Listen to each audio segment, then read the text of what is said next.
Well, hey there, friend, and all you Yinzers out there. This is Double AP bringing you another episode of Yinzology, the study of everything Pittsburgh.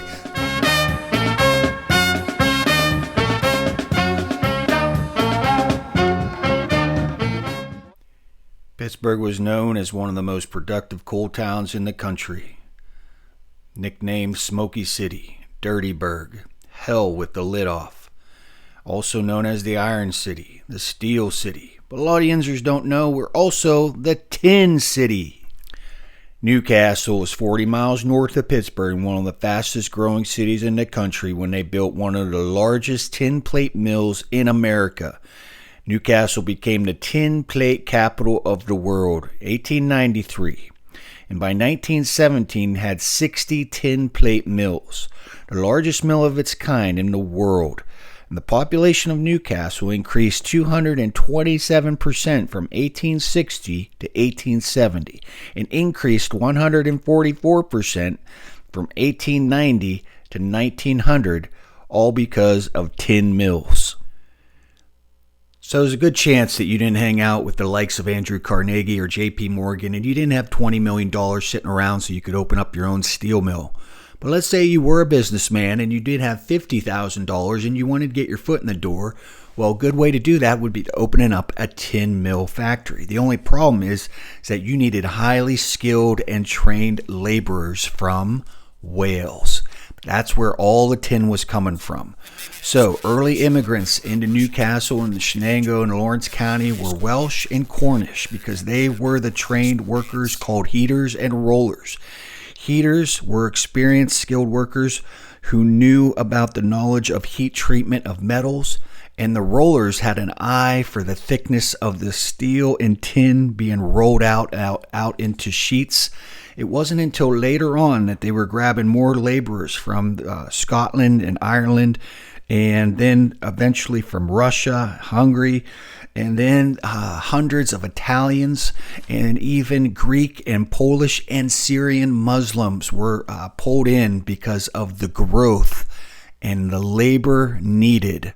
Did you ever wonder why Rick Seaback mentions Newcastle as the hot dog capital of the world? Did you ever wonder why Newcastle, of all places, is considered the fireworks capital of the world?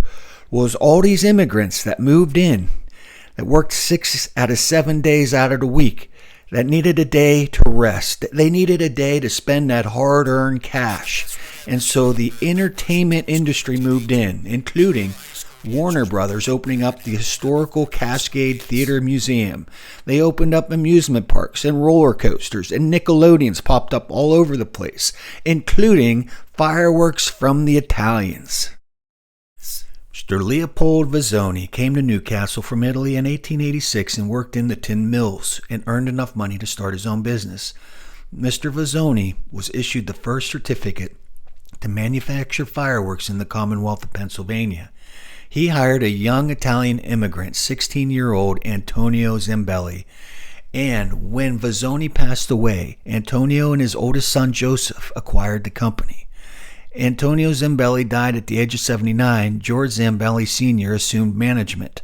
In 1960, they renamed the business Vizzoni Brothers Fireworks Company to Zambelli Fireworks Manufacturing Company. They continue to be a leader in pyrotechnics and fireworks across the world. All started from Antonio Zambelli's The Little Italian Book of Recipes, and the recipes were the family fireworks. Now, tin's been around long before 3000 BC as a tin alloy to make bronze, pewter, tinsmithing, but it wasn't until 19th century, following the Napoleonic Wars, that France issued a challenge, including a cash prize to all inventors who could come up with a solution to preserving food for long periods of time for Arctic expeditions and voyages, and also for the military. It was Nicholas who cashed in on the prize 15 years later when he created an airtight, heat-sealed container. But the invention of the tin can is credited to Peter Duran, who received a patent and for the process in 1810 to cover wrought iron and steel with tin to protect the food from rust. If you're from England, you call it a tin of beans. If you're from America, you call it a can. And if you're from down under and you want a beer, you call it a tinny. So the tin can was born. Make no mistake, there's no doubt about it. It was a game changer for the food industry forever. Look at these lovely ladies stuffing green beans in a can. And Pittsburgh and Newcastle, they played a huge role in the tin can industry. And here's a lovely lady stuffing tuna in a can. And before the machinery was invented and came along, you had to have these laborers doing the hard work, including H.J. Heinz had these lovely ladies in their uniforms working with sheet metal, making tin cans. I think it took 7 to 8 minutes to make one tin can. And they had to wear them bonnets, I think, to protect their hair from getting wrapped up in those giant belts. And maybe that's why that restaurant up there in Mount Washington was called a Tin Angel. And a lot of high school yinzers would go up there and have dinner before the high school dance. What I'd like to know is if Andy Warhol knew about the tin industry in Pittsburgh before he made his 32 canvases of Campbell's soup cans. And oh, do you remember this Hershey Cocoa goodness from Hershey, PA? Well, I don't know about you, but I love tin cans. To think that so many products at one time came in a tin can. You know, tobacco, shoe polish, beer, paint, coffee, tea, games, chocolate, candy, powders, medicine, soups, and sardines. And to think about what gets me really excited, if this doesn't get you goosebumps, I don't know what does. But look at all this artwork. Before computers and electronics, to think that this was all hand rendered. Very thoughtful and laid out, elegant designs. Beautiful, sometimes hand painted. Just beautiful displays of artwork in the early advertising and marketing industry. And also, I just love that it takes you back to a sentimental and nostalgic time of yesterday, back to your childhood, and also how it's recyclable and repurposable. You can always use a tin can for something else, as we'll see in part 2 of this video. I'm going to show you, these are some old Altoid tin cans. I'm going to show you what people have done. This lady made an advent calendar out of Altoid tin cans, and we'll get into the survival tin cans on part 2. And let us not forget that the smartphone that you're watching this video on, all your electronic devices in your house, the glue that holds them all together is solder. And you can't have solder without tin. And so there is an overwhelming high demand to process and recycle tin-based byproducts. We're not just talking about your grandpappy's industrial scrapyard. We're talking about electronics and chemicals and automotive. Tin recycling is on the rise because they're predicting 100, 150 years we're going to run out of tin. So tin is still being used today. So I went around the house and I was looking for tins. We had a lot of tins out for the holidays because we recycle them and keep our Christmas cookies in them. And this is Whitmer samplers. The chocolate is made in America. The tin made in China. Chocolate biscuits. Now this is European. I think the chocolate is made in Poland. It's distributed for Rite Aid out of Camp Hill, PA. It's near Hershey, PA, you know, the chocolate capital of the world. You know this one, the butter cookies. Oh, Danish specialty. But when you look on the back, produced in Jakarta, Indonesia, cookies and cream. Oh, there's still some chocolates in that one. The Hampton Popcorn and Candy Company. A lot of popcorn tins growing up. You guys probably remember that. You go down to the Strip District, Pittsburgh Popcorn. They have the big gallon tins of popcorn.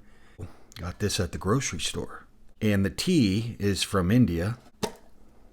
And when you're done, it's a piggy bank. They packed the tea in Sri Lanka. The tin, the company, is located in England.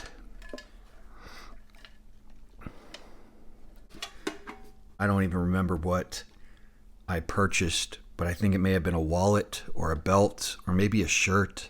I don't know. Now, my father-in-law, he was a pharmacist back in the day.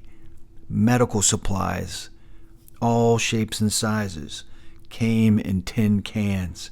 This came from one of his shops, and it's Johnson & Johnson, Brunswick, New Jersey, USA.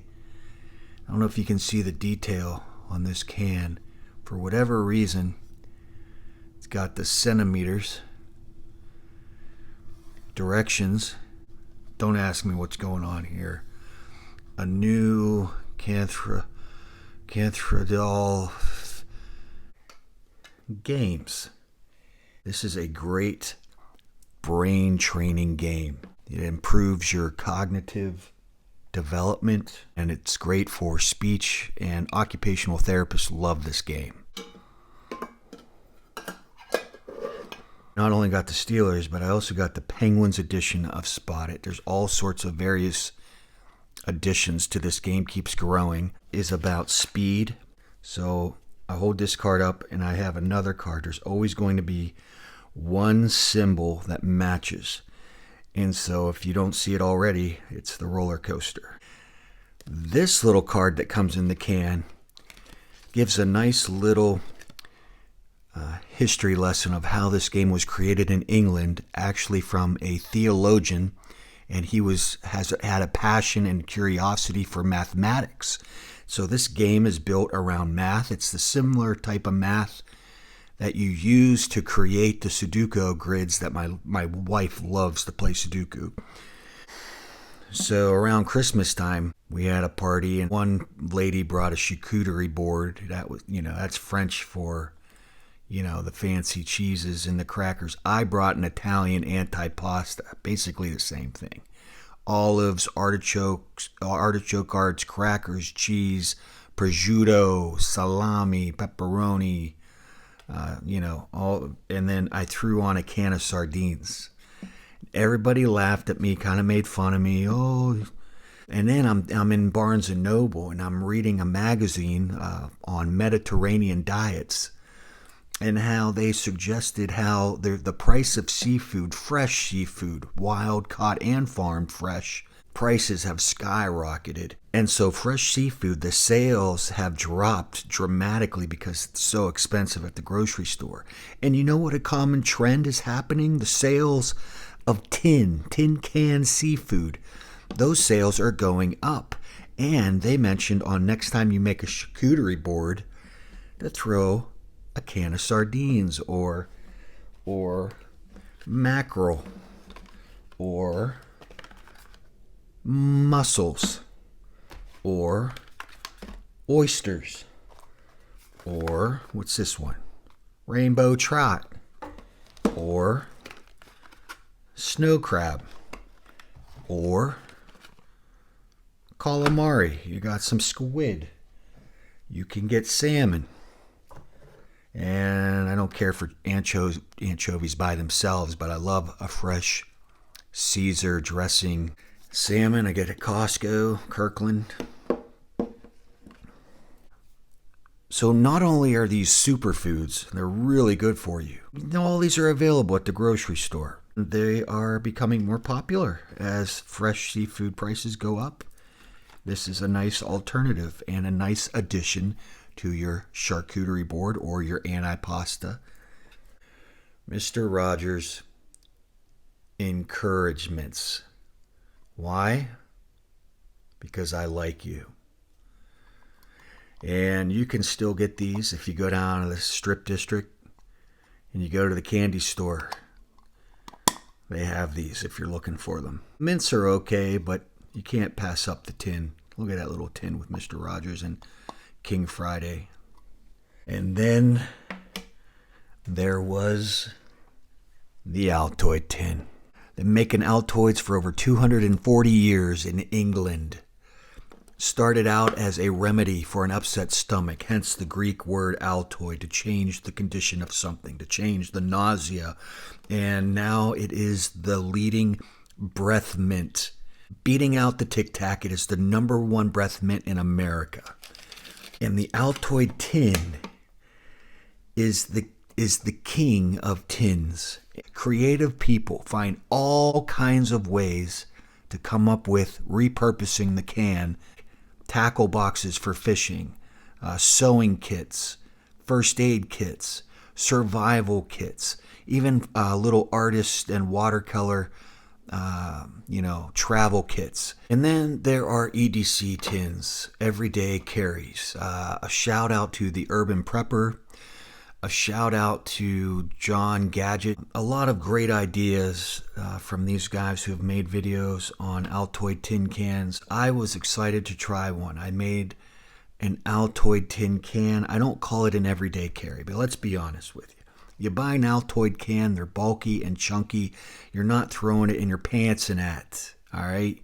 An Altoid can is something you sit up on top of your desk, maybe in your backpack, maybe in your luggage, or I call it an everyday console. You have it in your car. And so I made my very own everyday console, EDC, that I made for family and friends, birthdays and Christmas.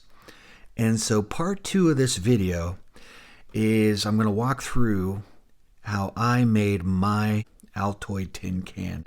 There are hundreds, if not thousands, of videos, people finding creative ways to repurpose their Altoid cans. And so join me part 2 next time. This is Double AP, and I'm out.